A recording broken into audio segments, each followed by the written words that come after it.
hit record now. If anyone's not happy about being recorded, please turn your cameras off.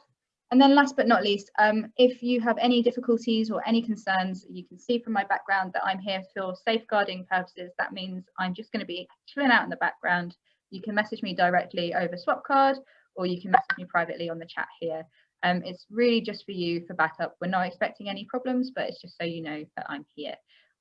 Right, without further ado, our first speaker is the very wonderful Alfie.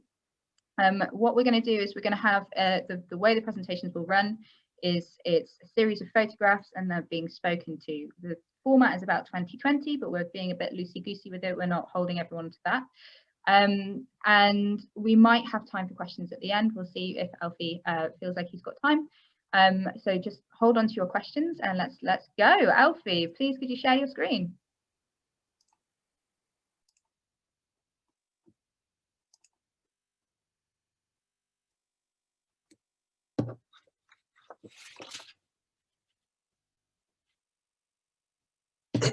I'm a fine art wildlife photographer and author. I'm going to show you some of my work, but rather than speak about the images themselves, I'm going to share the story behind my love of our natural world and how I got into photography. I am often asked, why should we care about the environment, whether that be on Instagram, via email or in public? It is an alarming question to be asked, but if we are to engage the public en masse to fight the climate emergency, then it is one that we must tackle. There are a plethora of answers to this most important question, and today I'm going to share mine in hope that it triggers you, today's army of societal changemakers, to search for and identify your deep-rooted reason for caring about the environment, and to share those with the wider public in an emotionally engaging campaign of soul-searching. It is only when we engage emotionally that we have the power to instigate long-lasting change.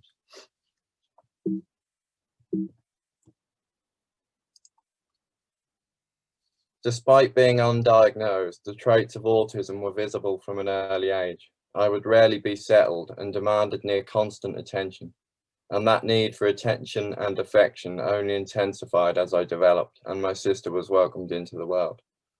A few years later, aged just 9, I was diagnosed with autism. Even at such a young age, I would feel trapped, claustrophobic, and deeply unhappy indoors. It just didn't feel right, and I would escape to the garden whenever the opportunity arose. Many happy hours were spent outside in all weathers, exploring the garden, playing in the mud, and watching the many creatures that called it home. These experiences fueled a great respect for the world we call home, something so many children are now deprived of thanks to the modern, technologically driven society we live in. My love for the outside was further fueled by our annual holiday to Aborn Forest, Norfolk. These were family affairs with my mum, my sister, grandma, granddad and my uncle all joining me in a log cabin deep in the forest. Many hours would be spent resting my elbow on the windowsill, staring into the wilderness that existed the other side of the glass and counting the concoction of dazzling colours. You see, for a child with autism, a forest is never just a forest. It is a beautiful array of glistening greens, earthy browns, high-pitched squawks, and laser-like beams of light fighting their way through the canopy. To me, the forest was Earth's heaven, a wonderland where I would feel undeniably happy, where I could forget about the hierarchical conflict at home, and where I could allow myself to dream. School, on the other hand, was hell. I struggled with mainstream education, becoming the subject of relentless bullying and attempting to take my life for the first time, all at just 15 years old. I had been told I would never pass a GCSE or amount to anything, and every day was a battle. The constant remarks, the stares, and the utter inability for people to accept my differences made me feel like an alien, and I subsequently tried to take my life a further 4 times. The autistic brain is complex. It dances around from one thing to the next, never stops for a rest, and always demands new, useful information. And being laughed at for constantly reading about animals was a painful wake-up call. And knowing that I was no longer accepted for exploring my passion was scary. The high school I attended had a population of over 1,000 students, and I was placed in a form group of over 30 students. none of whom bothered to even say hello. A scary prospect for a child who struggled to speak to one person, let alone 30. It was during this time that I watched and tried to listen to what the majority of those around me were discussing. Cars, motorbikes, celebrities, dating. And then there was little me, only interested in wildlife. But I'd had enough of feeling alone and clock watching, so I tried to develop an artificial interest in the more normal topics of discussion amongst teenagers. I came home from school stressed and forced myself to research these topics that were really of no interest to me, just so that I could attempt to chat with the others, although this ultimately failed and I was still shunned from their discussions. I left that school a broken person, refusing to speak to anyone. I had lost all trust in humans and rarely left my room for fear of being judged.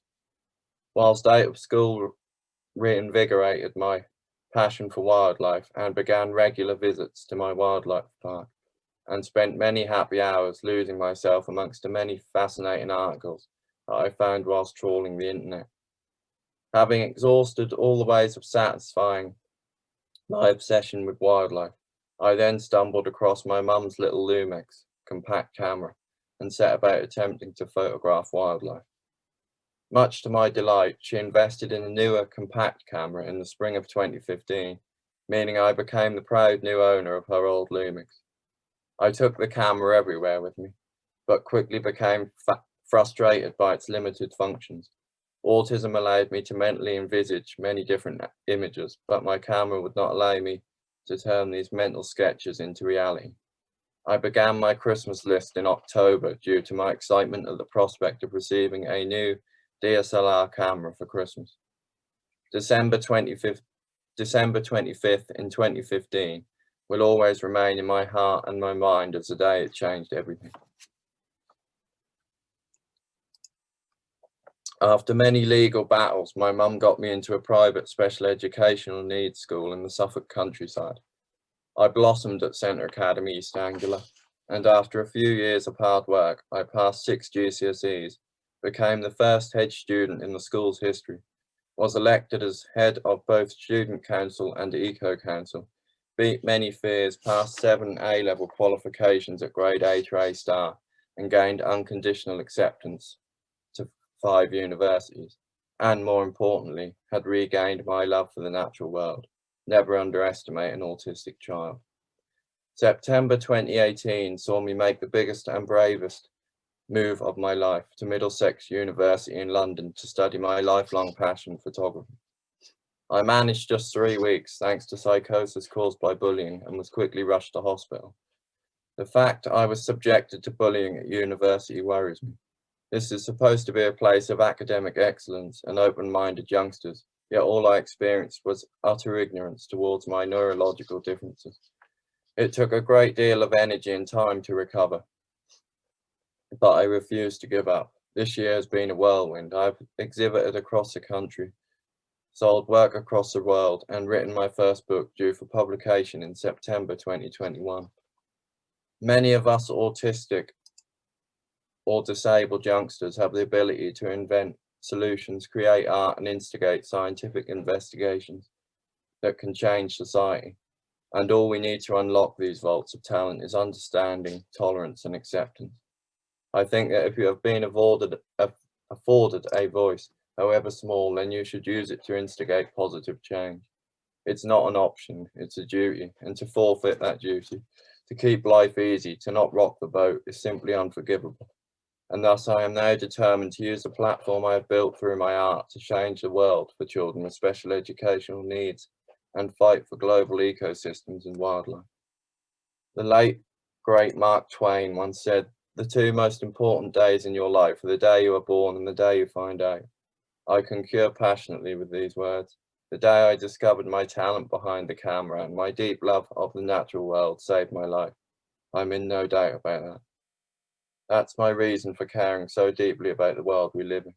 It saved my life and dragged me out of some very dark places. Thank you for listening, and let me finish with a challenge for you all. Spend some time today thinking deeply about why you love and fight for the natural world. Discovering that emotionally charged reason will fuel your activism more than anything else. and allow you to provide a more detailed and emotionally engaging answer next time you are asked, why should we care about the environment? My goodness, Alfie, thank you so much for sharing your story.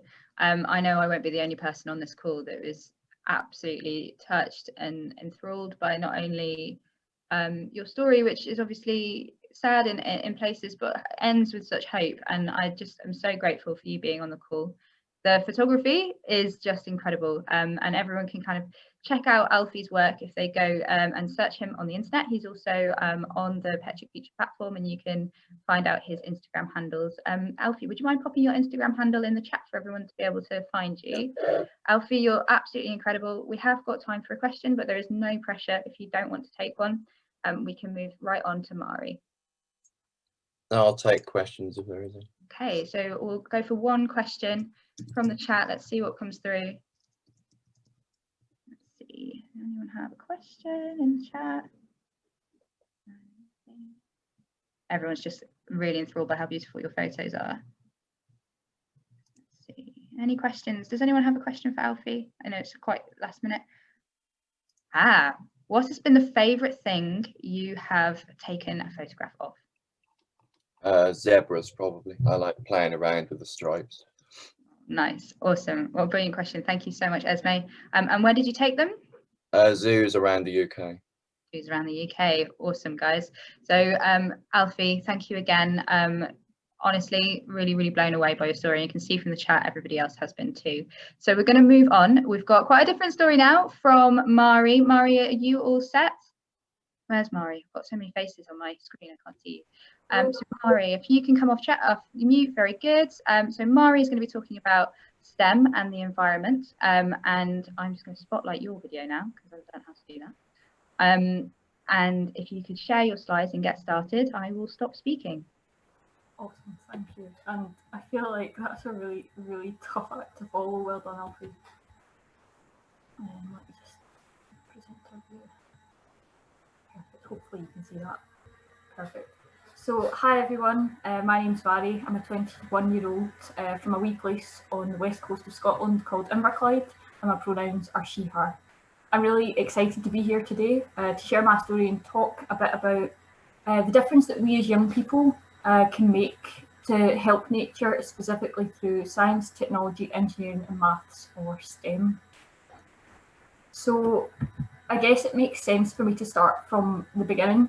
I was like a nature-loving kid, and this is a picture of me and my wee brother rock pooling in Inverness, and there was almost always something that was alive from nature that was living in my bedroom that probably shouldn't have been, you know, whether it was caterpillars, conkers or a wormery, which my mum definitely wasn't a fan of. But I really loved being outside, getting covered in mud and exploring the natural world. As I got older though, I sort of lost, partly I think lost connection through loss of opportunity, I think, because nobody else wanted to be part of a high school eco group, and there weren't really opportunities for 13 or 14-year-olds to get involved in the natural world locally. And I didn't realise that as a young person I could do more than go to school. So it's particularly inspiring to then see other young people who I spoke earlier today that have been making a real impact while at that age, because it wasn't something that I realised at the time that you could do. But I can trace back starting to get involved in making a difference for nature to one single email that I sent back in 2016. So I sent the email to an organisation called the Nuffield Foundation, and they provide placements for young people to spend their summer holidays at universities or organisations to work on a STEM-based project. So this email I sent 3 months after the deadline had passed, but I was really keen and quite persistent, and so was really lucky to be offered the chance to spend the summer looking at the impact of pesticides. So I'm sure many of you will be aware that while they were first introduced to increase crop production, they have quite a damaging impact on the natural environment. But it's not just life on land that they can affect. Through processes like leaching and runoff, they can actually end up in the marine environment too. And so an example of this is rocky shores like this one.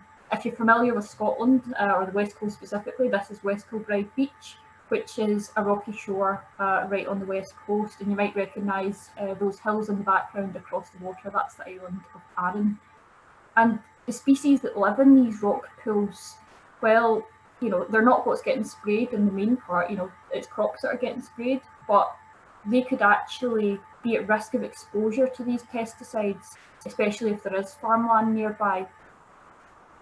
So one of the animals that lives on these rocky shores is this. So this is a type of marine invertebrate called an amphipod.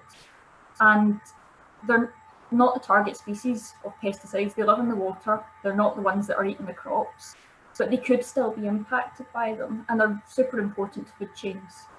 At this point, I should probably mention that at least in the EU, pesticides are go through testing before they're approved.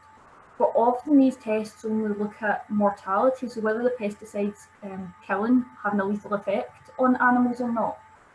But just because something's alive doesn't mean it's okay. So I wanted to investigate whether there were any non-lethal impacts on this species that could be actually causing it harm. So I had quite a simple setup. I think often people think, oh, it's a science experiment, so there's all this fancy equipment, but there really wasn't. It was a lot of plastic tubs with lines drawn down the middle of them, and spending about 3 of the 5 weeks that I was on placement watching these amphipods swimming round and round in these tubs of water and counting how many times they crossed the line. And that allowed me to have a kind of measure of their activity. And I know that there's quite a lot of stereotypes about what a scientist is, what a scientist looks like. So at this point, I'll add that while this picture here on the left is kind of the stereotypical lab coat image, that's not what my reality was. This one on the right is much more reflective because I basically spent, you know, Scottish summers are not known for being good weather, but I spent that summer in basically a giant fridge in my hat and gloves. So there definitely was no summer that year for me. But anyways, what I found was that one of these pesticides, which had actually been considered one of the more eco-friendly ones, actually did have a behavioural impact on the amphipods. It was really preliminary work, so there's loads more that needs done here. But if it's impacting their behaviour, what might the longer term effects of that be? You know, I was only looking at exposure for 1 hour, but what happens if then that extends to 1 month or 1 year? Does that greater activity that I observed mean that they then need more food, and what are the knock-on effects of that? And what about other species? And kind of as science often does, I ended up with a lot more questions than answers. So I then took my project to the Big Bang competition, which is basically a science fair that we have here in the UK. And it was an amazing couple of days, and even though it was now 3 and a bit years ago, it still remains a couple of the best days of my life. But what I really saw there was the amazing work that other young people were doing, and I hadn't realised that this sort of world of young people that were doing science that was making a difference existed until I went here. And through that, then I kind of slowly, this wasn't an overnight realisation, but then slowly realised that STEM can solve some of the big problems that we have in the world, and also young people can be a key part to those solutions. So although I took the scenic route to get there, that was ultimately what led me to setting up Youth STEM 2030 earlier this year, which is a non-profit that aims to basically create the opportunities, provide the support and the platforms that young people need to use STEM to take on some of the big challenges that we have in the world. I get to work with awesome young people from around the world every day, so I'm going to introduce you to a few of them because what they're doing is really quite amazing. So this is Laura. Laura's 20 and is from Zimbabwe, and she has done a project that has basically used technology to be able to look at how in nurseries that are growing coral, obviously we've got a great big problem with coral reefs being bleached, but if nurseries are then being used to make more coral, how we can like optimize the environmental conditions there to make sure that coral can be conserved and then hopefully reintroduced to the natural environment where unfortunately it is being bleached. So hopefully we'll have more of those images like the top one and less of those ones on the bottom. This is Leela. she has also done a coral-based project, but quite a different one. And actually her project looked at, she's 16 and from Hawaii in the USA, but her project looked at how a particular species of coral could actually have anti-cancerous properties, so actually being used in human healthcare. And that kind of, at this point, the world, so much of nature is in decline, but there are so many things that we don't yet know about it. So that's that's something that she's been working on at our local university. And then we've got Ava, so it's quite a different project that she's done. She's 13 and is from England, and she had the question, it should be safer to walk to school than go in the car, right? But actually she found that the path that her and her friends were taking to school every day was actually very polluted. The air pollution was a problem. So she created a pin badge shaped air quality sensor that young people could wear on the school backpack on the way to school to measure that and then make decisions based on that. So these were all young people that saw a problem in their lives or in their local area and used STEM to take action on it. So I guess at this point, it's sensible for me to give you some advice in terms of if you want to get started in STEM. I'd first suggest that you start with the things that you care about. How do you want to help people? I'm guessing that lots of you want to help protect the environment, or maybe you want to help reduce inequalities, tackle the issues of hunger and poverty, or find new clean energy sources that communities can use. Whatever it is, find out what you care about. And then think about what you're good at. What are the unique skills that either you or your group have?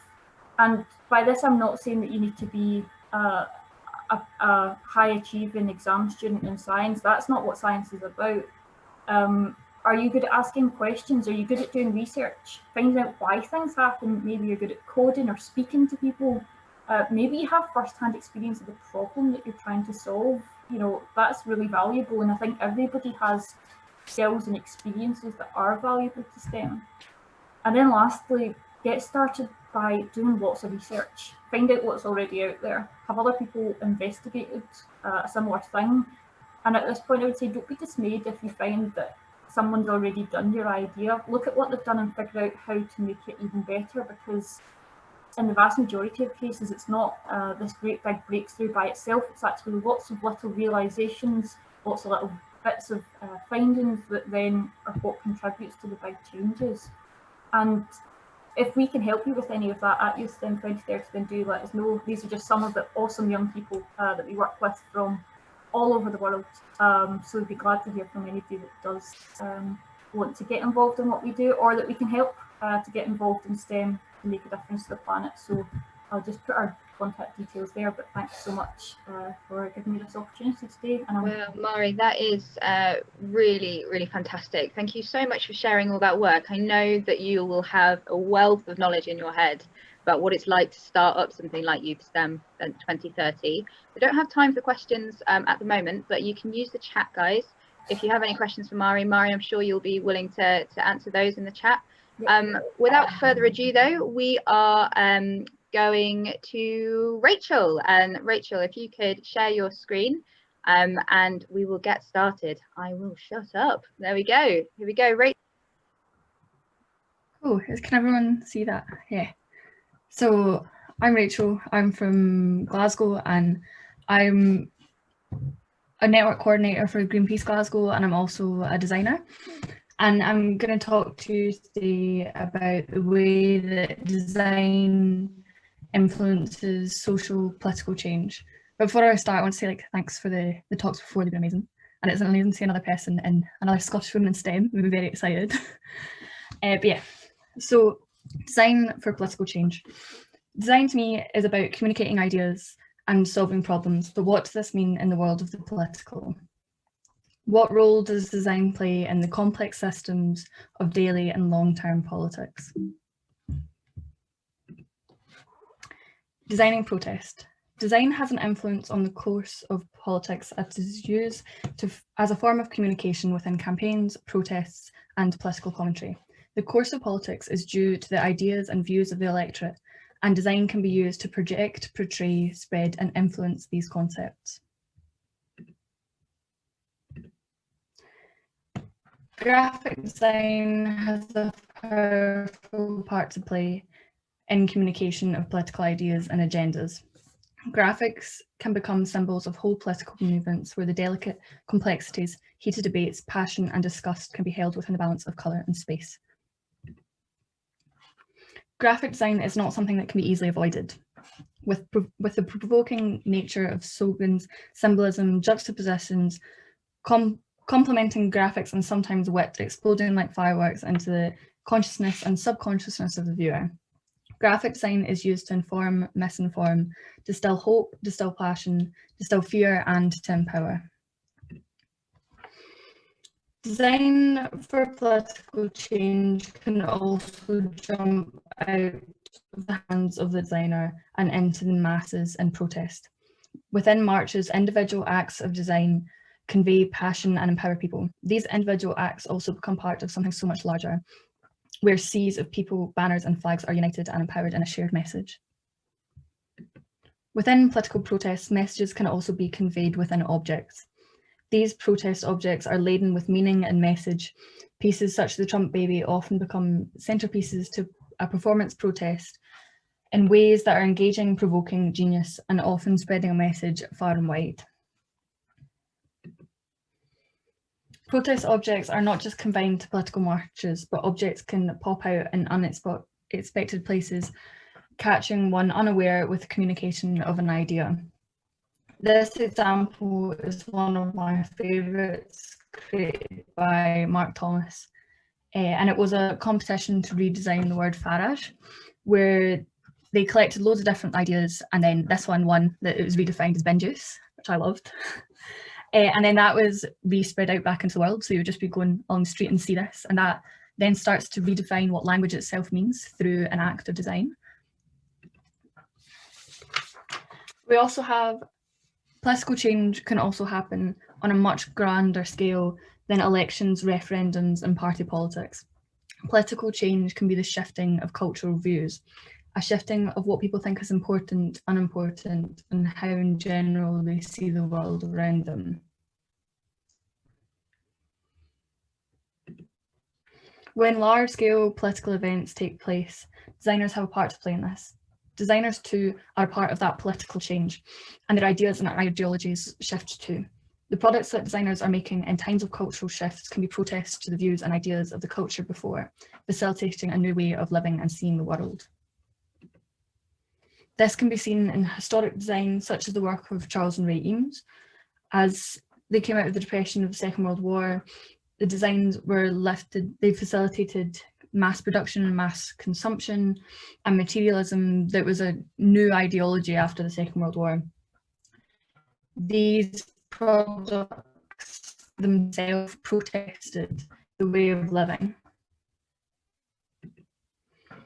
This shift with facilitating culture can also be seen in IKEA, which I'm sure we're all familiar with, which has a complex and multi-layered relationship with the zeitgeist. It rebels against design being just for the few. It complements the change within residency patterns of the young and allows for fast fashion of interiors and reacts to increasing environmental concerns. Apple also is a design company that facilitates a cultural shift. This company facilitates a technological wave pushing ever-changing patterns of behaviour. It is also a part of the materialistic, mass consumption, fast, superficial and disposable age. And this company has a big part to play in the cultural shifts of the past decade. In contrast to this, companies such as Fairphone are creating products that contrast and protest against these destructive views. They are facilitating a change. They're creating ethically and more environmentally friendly options for the adoption of this cultural change. We are facing what needs to be a political change on a scale and at a pace that has not been seen before in the history of humankind.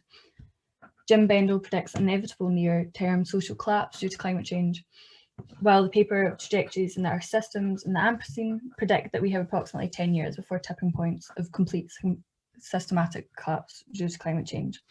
And 10 years is this generation of young people, which I'm sure we all know. So this decade and how we use design depends the fate of almost all life on Earth.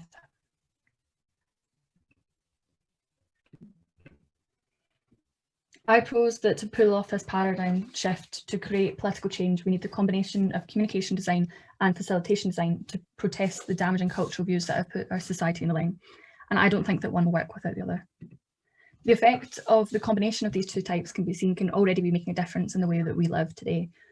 The largest example of this that I found being the 53% decrease in plastic pollution within the US and the UK. Communication design has been a part of raising awareness of the negative impacts of plastic.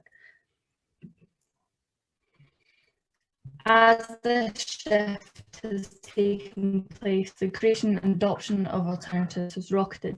Innovations in plastic alternatives, such as polymers made of mushrooms and starch, are becoming more and more popular on high streets to replace everlasting disposables, while people increasingly buy and choose non-disposable options.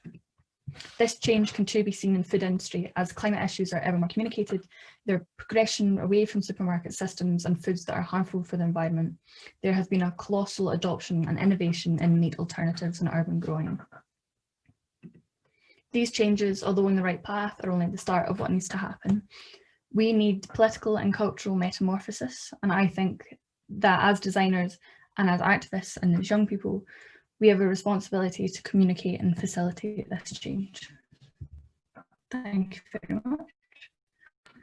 Wow, honestly, Rachel, that's so great. Thank you. Big round of applause from the audience. That was just, yeah, really inspiring. I'd never really thought about how design fits in with sustainability, and I'm really pleased that we've been able to hear from you, because obviously it's all around us.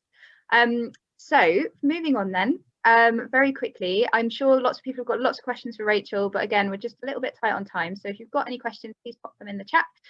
We're going next to Connor. Now, Connor is a PhD researcher at the University of Southampton, researching tropical ecology and looking at frogs.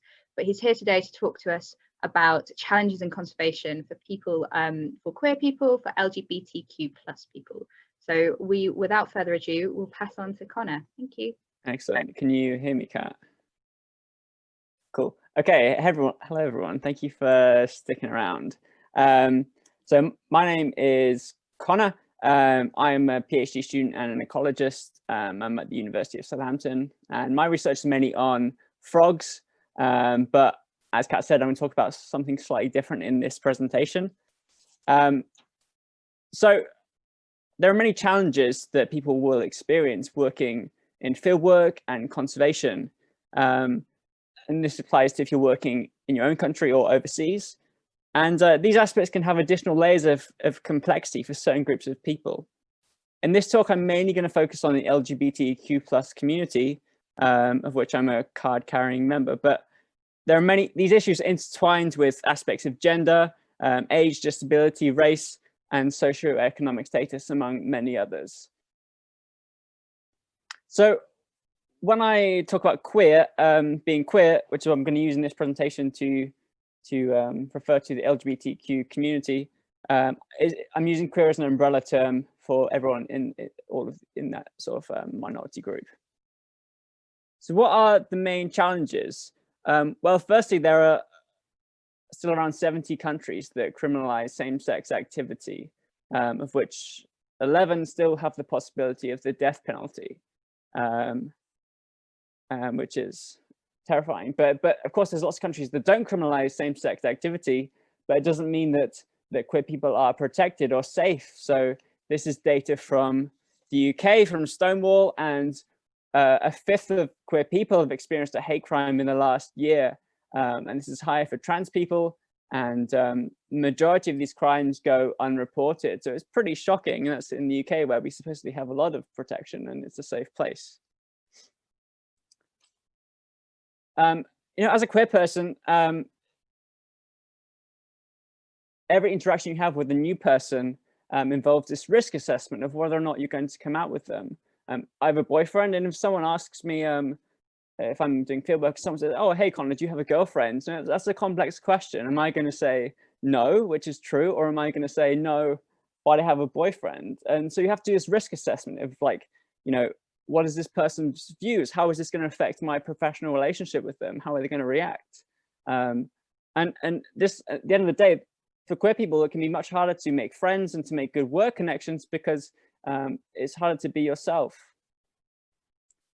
In terms of medical care, and this is most relevant to trans people who are going undergoing hormone replacement therapy, but getting access to medical care overseas and taking your medicine overseas can be very difficult. And often you have to get quite regular injections and things, and that means that you might not be able to go overseas for a long period of time, which a lot of conservation projects require. And in terms of role models, I don't know if anyone can really even think of any queer role models. It's very difficult to think. I don't, as I was growing up, I don't think I would have been able to name any within conservational science. So what can we do to support queer conservationists? Well, firstly, you can try and be an ally. So using your pronouns is a great way, which is really encouraging to see so many people doing it. And what we mean by pronouns are what we'd like people to refer to us, refer to our gender by. So for example, I go by he and him. Someone might go by she, her, or they, them, and there are other genderless pronouns.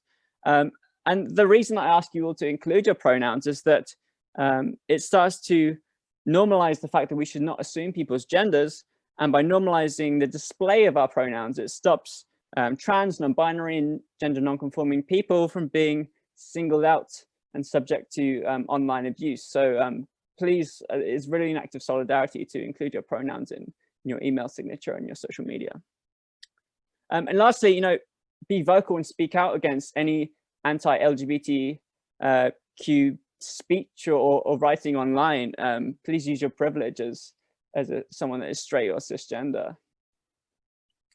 And please support sort of diverse representation within your field, whatever that could be. You know, growing up, I never knew of any queer scientists. I think probably the only queer scientist I knew of was Alan Turing, and that's not really a happy ending story, is it? It's not something you really aspire to. So in the last few years, I found some really great websites. There's one called 500 Queer Scientists, which has over 1,000 profiles of queer scientists. And Pride in STEM is also a really great non-profit organization that is supporting queer people in science. And give thought to where you do your field work, even if it's in your own country or if you're going overseas. Read up on the local climate for queer people in the area and offer support if needed. I would also say that many risk assessments in places like universities and workplaces don't have any minority group specific risks included. So please lobby your work at your university to make sure that they update their risk assessments to include a section on specific risks for related to sexual orientation, gender, age, disability, religion, race, and other minority characteristics. So a few questions that I just want to finish this off, and they're really difficult questions that don't really have a right answer. But first one is, should we work in countries that still persecute queer people? Now, on one side, we need to work globally to solve our planet's problem.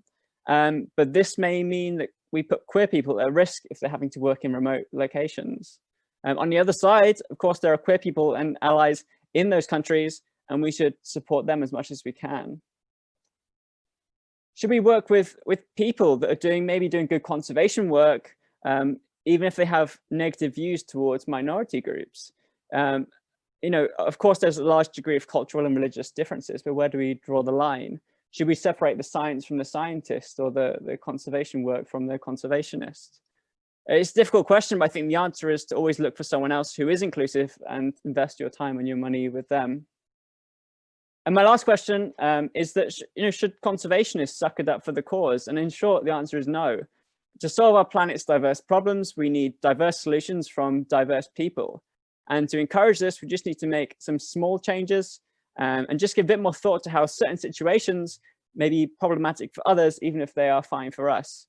I truly believe that when conservation becomes more inclusive and more intersectional, I think that our efforts to solve our planet's problems will be so much more effective. So that's all for me, and there's some really good links here. So I've I have a website, and I put all the links and information from this presentation on my website. And so please get in contact with me as well if you'd like to talk more. Thank you. Wow, Connor, thank you so much. An absolute honour to have you and to hear about all that. And thank you especially for putting that really clear actions that we can all take as individuals to help make the world a safer place for queer individuals, and especially in the environment movement. I think your point on making sure that our organisations include risk assessments for minority groups is really important, and I'm going to go back and make sure that our organisation has that included in ours for all of our field work as well. So next up, Emma, you're gonna have to help me. I haven't got my list. Where's my list? One sec. Next up, we have Tasha. Tasha's going to be talking us through the Bite Back campaign. Now, the Bite Back campaign's only just been launched, and so it's really, really exciting to have Tasha here. I'm going to shut up. I'm going to hand over to Tasha. Here we go.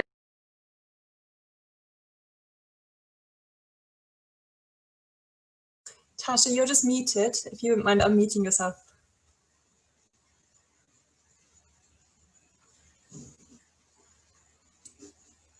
Oh, Tasha, you're still muted. There you go. Can you guys hear me?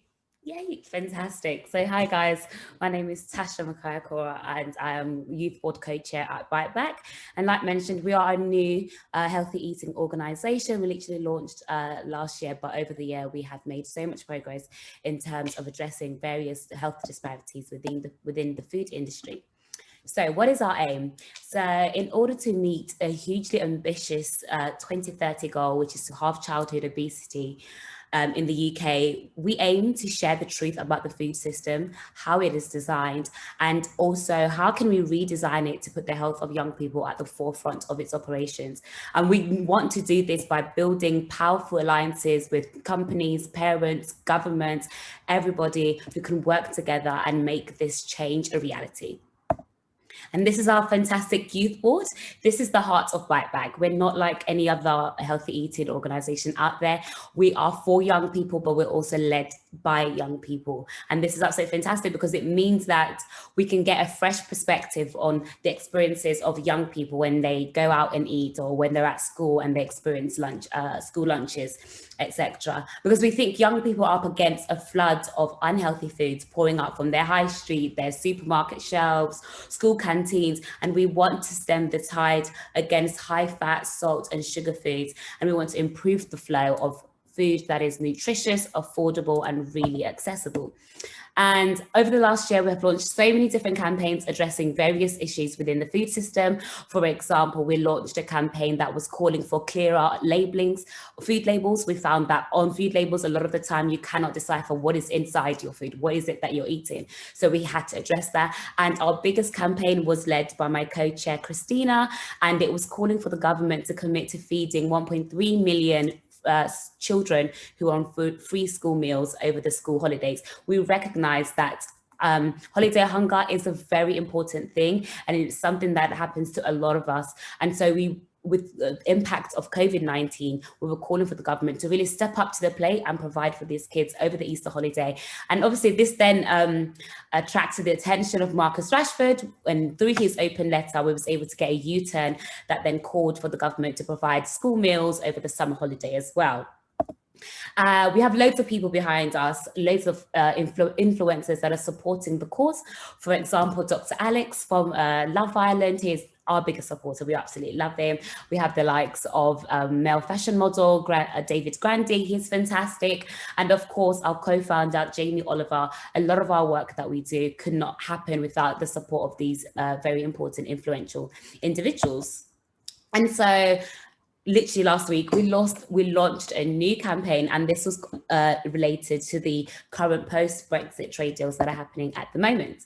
So I really wanted to explore the impact of trade deals on our health. This is something that you don't often quite see, you don't really think about it.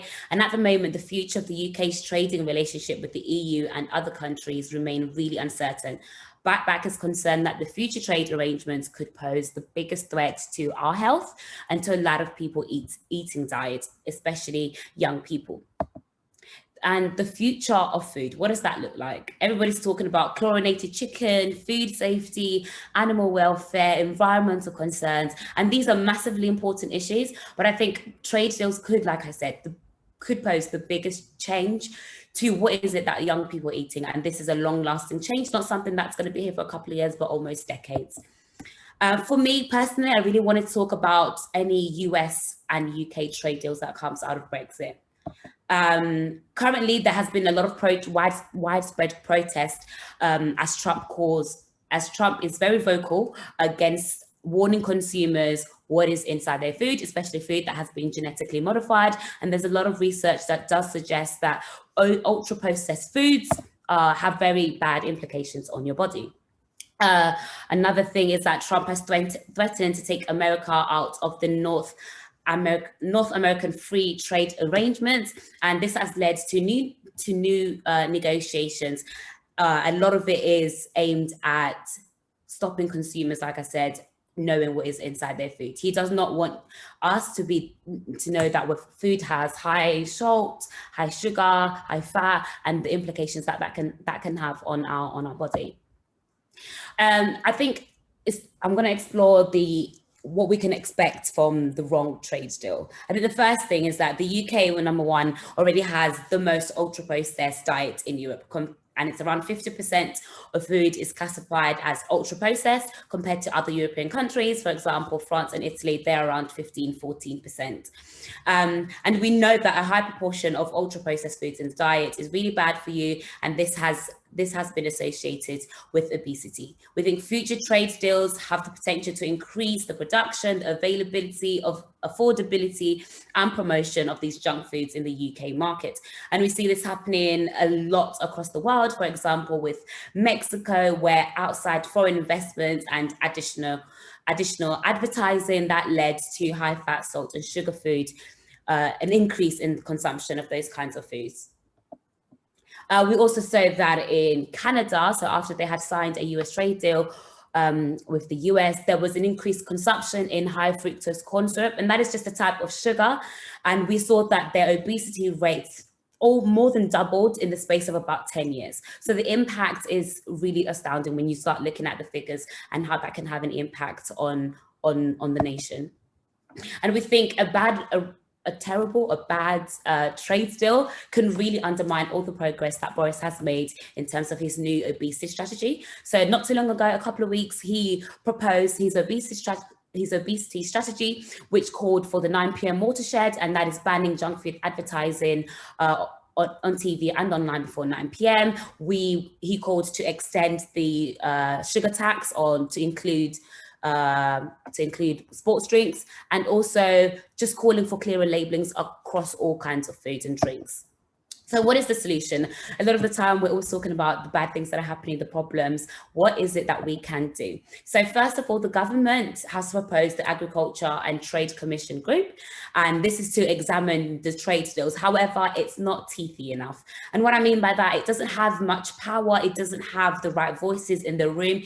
It is only expected to last about 6 months, and it should last about 6 months. But again, there's not much expertise on the board. So it's almost like, people talking about a certain issue that they did not know about, And also over 1 million people have signed the National Farmers Union petition that Jamie started in March.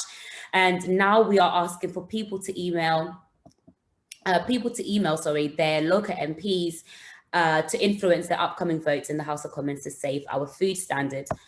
So we have had a lot of influential people like Jamie calling for us and other campaigners and parents and other MPs to really use this opportunity to maintain our food standards. I think that's very important because the UK has really incredible, amazing food standards, and that could really be compromised with the wrong trade deals. And so currently our campaign, which we launched last week, this is not updated, has around 20,000 people who have sent letters to their MP asking for them to save our food standards and protect our health. So we would love it over here at Bite Back if you guys can head over to our website at 2030. And just literally it takes 2 minutes, put in your name, your email, and your address, and an automated letter will be sent to your local MP. It's such a small act, but guys, it has a very big impact in terms of the outcome of your health, of your peers' health in the next coming years. So thank you so much for listening. You guys enjoyed it, and I'm happy to take any questions if we do have the time. Awesome. Thank you so much, Tasha. That's brilliant. Any questions for Tasha, please pop it in the chat, and I'm sure Tasha will get to it there. I'm actually going to have to say my goodbyes and hand over to Sean, who'll keep on presenting for us. I need to shoot into the networking and get that all set up. But really, really good luck, Hassan and Hattie. I'm sure you're going to do brilliant. And Sean, you're in safe hands with Sean. So thanks, everyone. I'll pop out and then see you later. Brilliant. All right. Thanks, Kat. Oh, she's gone already. Anyway, okay, fantastic. So our next presentation from today is from Hassan, who is joining us from the Somali Greenpeace Association. I've got Hassan's slides, so bear with me a moment whilst I get them up on screen. And then once they're up there, Hassan, if you want to join us and start talking about your work with the Greenpeace Somali Association, Somali Greenpeace Association, apologies, the floor is yours. Thank you.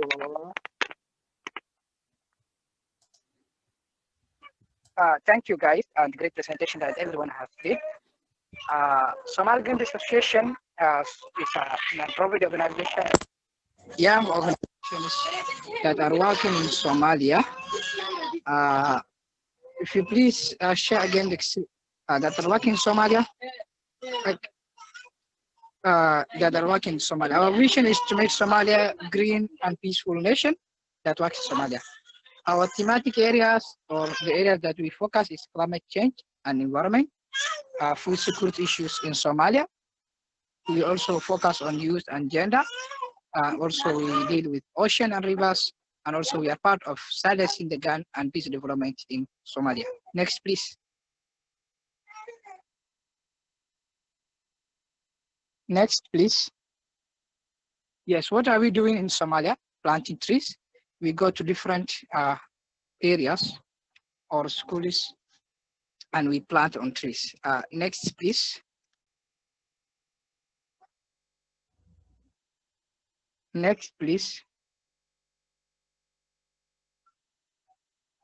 What we also do is education on climate change programs, where we go on public schools, where we educate on students or young people on what climate change is and how it's impacting in Somalia.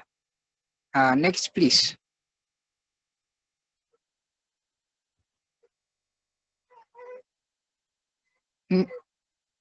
This is another tree planting program where we planted Somali National University, where it was first reopened, and we have planted with 60 trees. This was our campaign of restoration program in Somalia, since a lot of deforestation has taken place in Somalia. Next, please.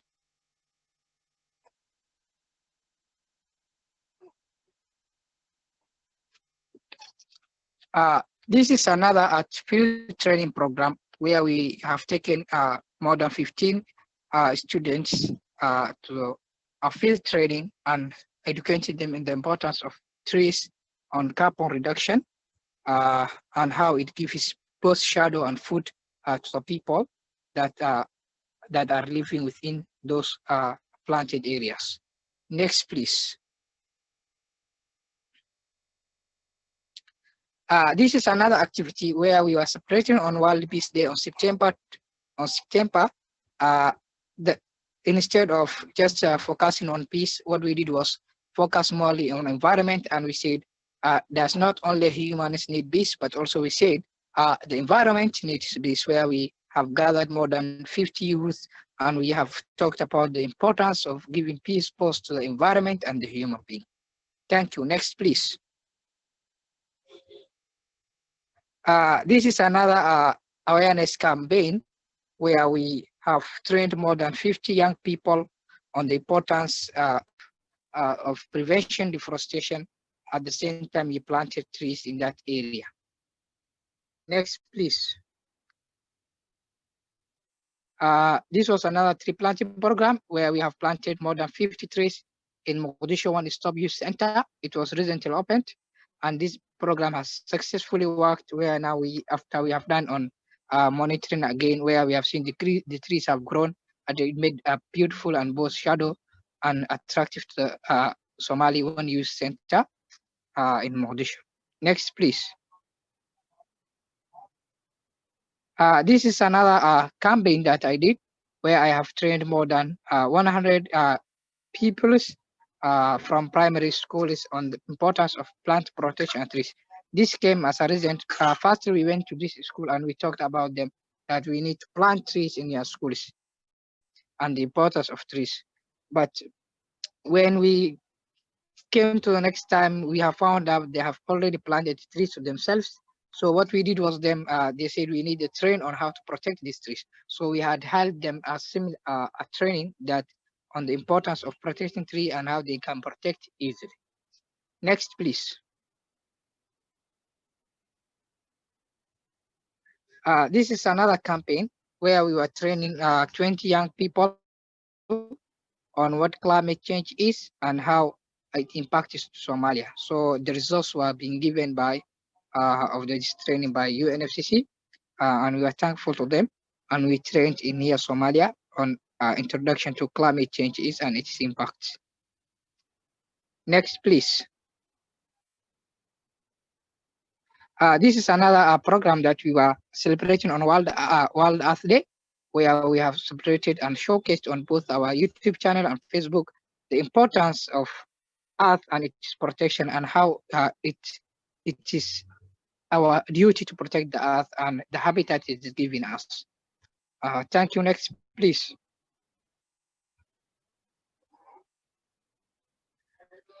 This is a World Environmental Day on 2020, where we have trained more than 100 people in partnership with African Youth Initiative on Climate Change, and we trained on the importance of biodiversity and how biodiversity protection is very crucial in Somalia. So this was a partnership with Africa Somali Greenpeace Association, UNEP MGCY, and African Youth Initiative on Climate Change. Thank you. Next, please. This is a youth consultation program on how to solve environmental problems in Somalia. We gathered some youth and we talked about on how we can move forward in protecting our environment at the same time, locally and both regionally. Next, please.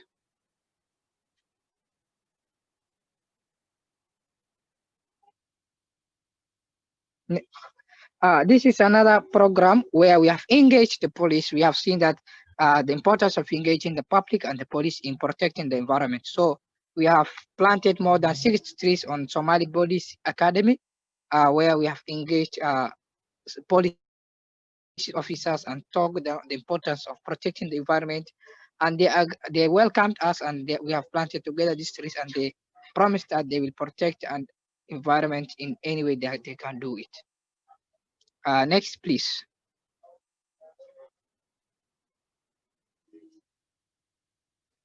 This is another physical use consultation on prevented deforestation in Somalia. This one we had just held on recently. We were in partnership with African Youth Initiative on Climate Change, ECOS, African Youth Initiative on Climate Change, African Peace and Sustainable Development. So we have trained and brought together more than 50 youths as well as chief speaker from the parliament, where we told them the importance of protecting the environment and how deforestation is impacting Somalia and cutting trees causing climate change issues in Somalia. Next, please. So our gaps that we face is lack of capacity building. Some of our youth might not have the sufficient skills, lack of funding to cover major of expenses. We also face on office shortage and lack of conference rooms where we can come together and meet. We also face some technical equipment such as camera, notice board, projectors, and desktops that are very necessary for our work. Next, please. Some of our partners are UN Environmental Program, Department of Wastewater Initiative, Somali Food Security Cluster. We are also partner of it. We have Ban Africa Climate Justice that we came recently in member. We have UN major group of youth and children. We have Youth for Our Planet so far, and we also partner with African Youth Initiative on Climate Change. Next, please. Lastly, we say thank you, empower the youth so that they will do more than this. Thank you. Over to you guys. Brilliant. Thank you so much for that, Hassan, to hear about the work that you're doing with youth in Somalia to address deforestation and also restore forests across Somalia as well. If you have any questions for Hassan, please pop them in the chat. Otherwise, we'll move on to our last but certainly not least, Pecha Kucha presentation of the day, which is from, bear with me one moment, a little bit of admin on air whilst I get my notes up here. Which is from Hattie Phillips. Now, Hattie is one of WWF UK's incredible youth ambassadors. From an early age, she's loved spending time in nature, which has sparked her passion to protect it, taking part in climate strikes, mass lobbies, online and in person, and a host of other work to raise youth voice on environmental matters. And she is here to talk to us about, and I hope I get this one right, the Little Library. So Hattie, if you've got your slides up and ready to go, pop them on screen and take it away. Hello everyone, can you see that? Okay, cool. So my name is Hattie Phillips. I'm gonna be talking to you today about through a project I set up last year called the Little Earth Library, and the journey, places and things that's happened to it, and even how you can set up your own Little Earth Library. So bear with me. There we go. There we go. So that's me. My name's Hattie. I'm a WWF Youth Ambassador fighting for the climate and ecological emergency whilst trying to keep a positive mindset, as it's really important in this, crisis that's surrounding us. It's really important to remain positive and to keep positive mindset. This photo was taken last year at a public meeting I ran called Climate Change the Last Straw, and that's really when things kind of started kicking off and big change happened. So the Little Earth Library, it was a project I set up to encourage people to learn about the natural world around us, as after all, like I've said before, the more you learn about nature and the more you put yourself in nature, the deeper the connection is going to become, and ultimately the more you'll want to go to save it.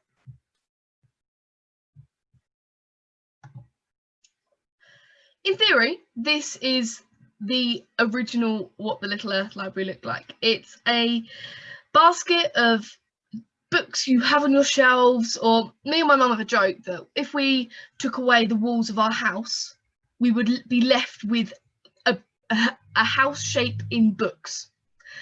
Predominantly those are nature books. So we wanted to get them off our shelves and into new homes so that other people can learn, read and make something out of it, and most importantly pass the books on and pass the word on about it.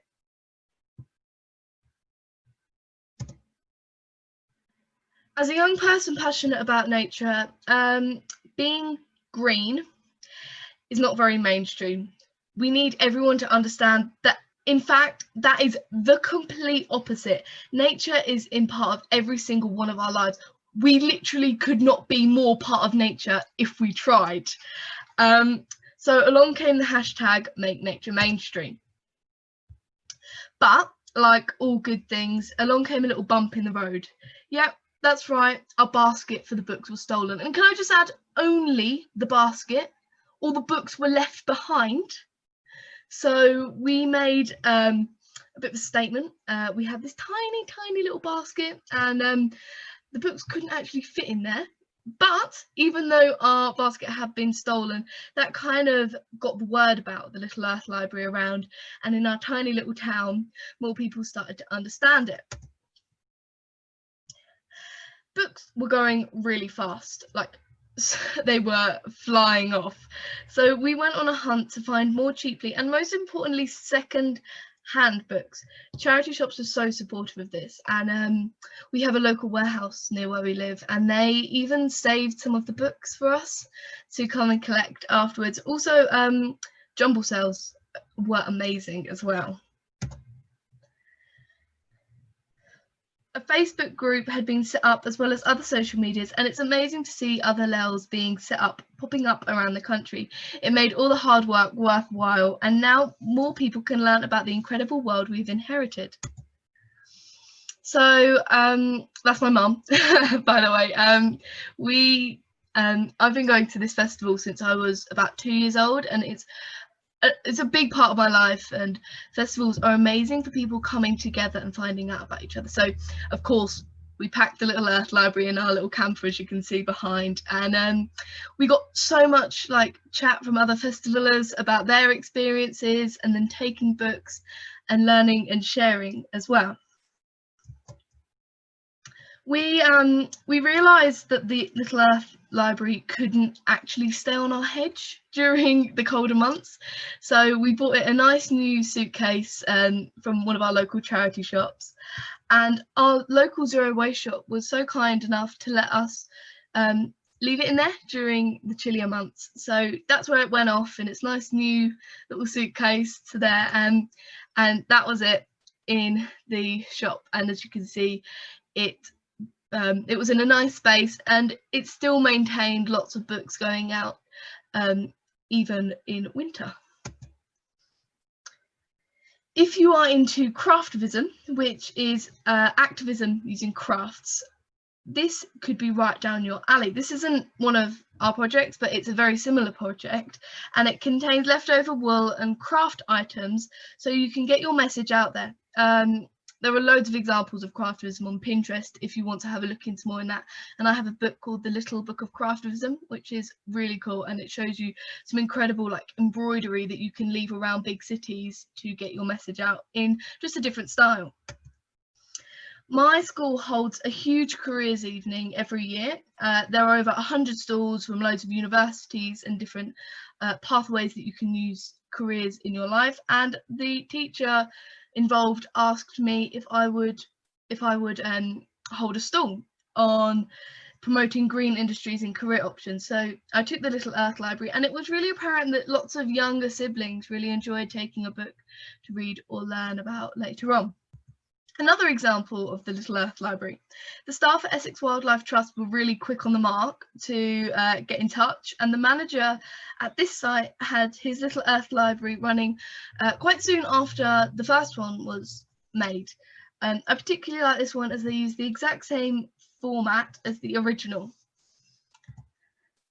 Making nature mainstream is about involving everyone, and it's about getting everybody involved, as we all have our part to play in this. So this is why I love this one that was set up. It's at a nursery, and it's a great way for parents and young people to come together, and a lot smaller children as well, so getting it in when they're really young, and it's lovely for families to spend time together learning about nature. Now, this is an interesting one. We have a Facebook page which you can go and follow, called the Little Earth Library, and it was very exciting. There was a rushed message on there, and it was like, we've been given a glamorous portaloo to turn into a Little Earth Library. You know, this is so exciting. So this was the photo they sent, and it was like, that's lovely, but you can't really leave it like this, as it may be mistaken for something that it's not. So there was much debate on there about what to paint it, and in conclusion it was painted a TARDIS. This is another one set up at Forest School in Tollsbury, which is just down the road from me. The books are brought out every week, come rain or shine, and when the children want to have like a break from climbing trees and getting covered in mud and stuff, they can go snuggle up by the fire in this den and learn about what they're playing in, and learn about different types of birds and native trees to them. Social media means that we can show some of the books we have come through. Donations have been picked up cheaply. So if somebody sends a message on their area that they want to learn more about, is say weather in this case, we would keep our eyes open and see if we can find any books that would be perfect for them. So we found one called The Cloud Spotter's Guide, and we sent that off to them. So on Christmas Eve last year, a supporter who I know knocked on the door and donated £25 to go towards Small Books to Share, which I thought was so lovely. And even though the books are completely free, there's no charge for them, we do occasionally find 50p's chucked in the bottom of the basket or £1 put in the door, and all of these go towards new books. As you can see, there are also like little slips sticking out the top. These just have like contact details, so if you want to set up your own one, you just make up social media, explain what it's all about, and just slip them in. So thank you. So now you know about the Little Earth Library. I hope you'll start your own. Get some books, find something to put them in, print out your Little Earth Library inserts and create social media. And please, if you do, send us a photo and join the Little Earth Library page. We would love to see what you get up to. Thank you so much. Have a great day, everyone. Brilliant as ever, Hattie. Thank you so much. I'll be right over to the Little Earth Library. Little Earth Library. See, even when I've got it right in front of me, I can't name it properly. I'm aware I called it the Little Library before. It's so much more than that. It's a Little Earth Library, and it's wonderful. And I'll be looking out for that one on social media. So that wraps up our Pecha Kucha presentations for today. Thank you to all of our inspiring, amazing, moving, knowledgeable, incredible speakers. I hope that the rest of the audience, like me, have learned